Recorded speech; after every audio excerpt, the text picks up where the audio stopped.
saya Simon Freddy Mata. Saya ini perwakilan dari stasi Santo Yosef Salo. Umur saya yaitu 15 tahun. Nah, saya masih di jenjang kelas 1 SMA. Inilah Injil Yesus Kristus menurut Yohanes.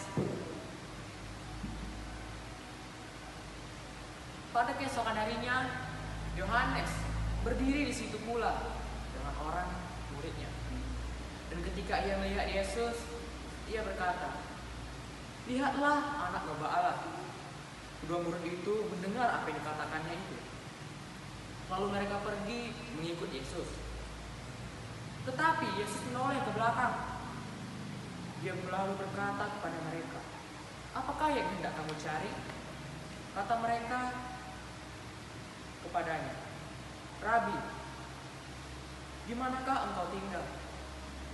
Dia berkata kepada mereka, "Marilah dan kamu akan melihatnya." Mereka pun datang dan melihat di mana ia tinggal. Dan di hari itu mereka tinggal bersama-sama. Waktu itu kira-kira pukul 4. Salah seorang dari keduanya yang mendengar perkataan Yesus lalu mengikut Yesus adalah Andreas, saudara Simon Petrus. Andreas mulai bertemu dengan Simon, saudaranya, dan ia berkata padanya, "Kami telah menemukan Mesias." Ia membawanya kepada Yesus. Yesus memandang dia dan berkata, "Engkau Simon, anak Yohanes, engkau akan dinamakan Kafas," yang artinya adalah Petrus. Pada keesokan harinya, Yesus memutuskan untuk berangkat ke Galilea. Ia bertemu dengan Filipus dan berkata kepadanya, "Lihatlah aku." Filipus itu berasal dari Betsaida, kota Andreas dan Petrus. Filipus bertemu dengan Natanael dan berkata kepadanya, "Kami telah menemukan dia yang kau sebut oleh Musa dalam kitab Taurat dan oleh para nabi, yaitu Yesus, anak Yusuf dari Nazaret." Kata Natanael kepadanya, "Mungkinkah sesuatu yang baik datang dari Nazaret?" Kata Filipus kepadanya, "Mari dan lihatlah." Yesus melihat Natanael datang kepadanya, lalu berkata tentang dia, "Lihatlah, inilah seorang Israel sejati.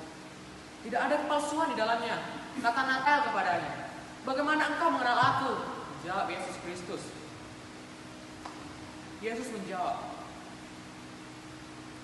"Karena aku berkata kepadamu, aku melihat engkau di bawah pohon ara, maka engkau percaya? Engkau akan melihat hal-hal yang lebih besar daripada itu."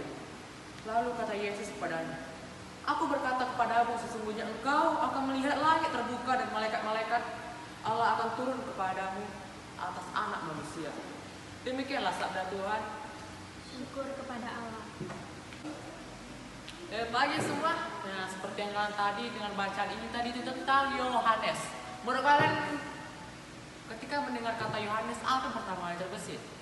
Yang pertama pasti itu tentang Bapa Pembaptis.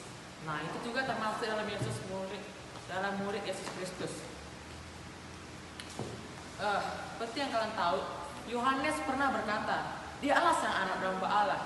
Momen itu merupakan penting bagi murid-muridnya. Karena dari momen itulah murid-murid Yohanes mau mengikuti Yesus Kristus. Nah, para murid menyerahkan dirinya pada Yesus Kristus karena mereka yakin kalau mereka bertemu dengan Yesus, pasti hidup mereka akan terjamin dan bebas dari dosa. Tetapi kenapa? Why? Kenapa setiap Yohanes Pembaptis ada yang membenci mereka? Ada yang tak suka dan bahkan ada yang maki-makinya. Itu pertanyaan paling masuk di otak kita waktu itu. Seperti kita tahu itu, kesaksian Yohanes Pembaptis telah menghasilkan buah-buah yang luar biasa. Ini berlanjut sampai salah seorang di antara mereka, yaitu Andreas, merekus saudaranya sendiri untuk bergabung kepada Yohanes. Pertemuannya dengan Yesus merupakan hal yang sangat-sangat besar. Sebuah berita sukacita yang harus segera disampaikan kepada saudaranya. Berita yang disampaikan Andreas menjadi titik balik atau sebab akibat di dalam hidup Simon Petrus. Ia menjadi rasul yang besar, yang artinya dia harus memiliki pundak yang teguh, membawa semua hal, ajaran Kristus, ajaran Yohanes, tugas dari Yesus harus dia lakukan. Lantas, begitu besar dampak berita ini tentang Yesus. Anda saja Andreas tidak memiliki semangat waktu itu, sudah pasti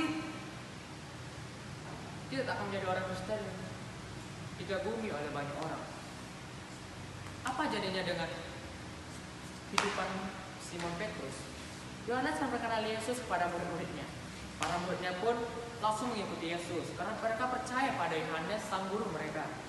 Demikian juga pada zaman ini kita dipanggil untuk memperkenalkan kepada seluruh umat, pada seluruh dunia tentang Yesus Kristus, kebaikannya, kemurahan hatinya, serta segala duka citanya telah membagikan kita kepadanya.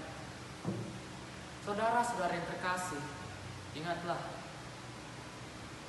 setiap orang punya dosa, setiap orang punya masa lalu yang kejam, tapi itu selalu ada untukmu dan akan selalu ada di hatimu. Demikianlah ini pada siang ini. Terima kasih.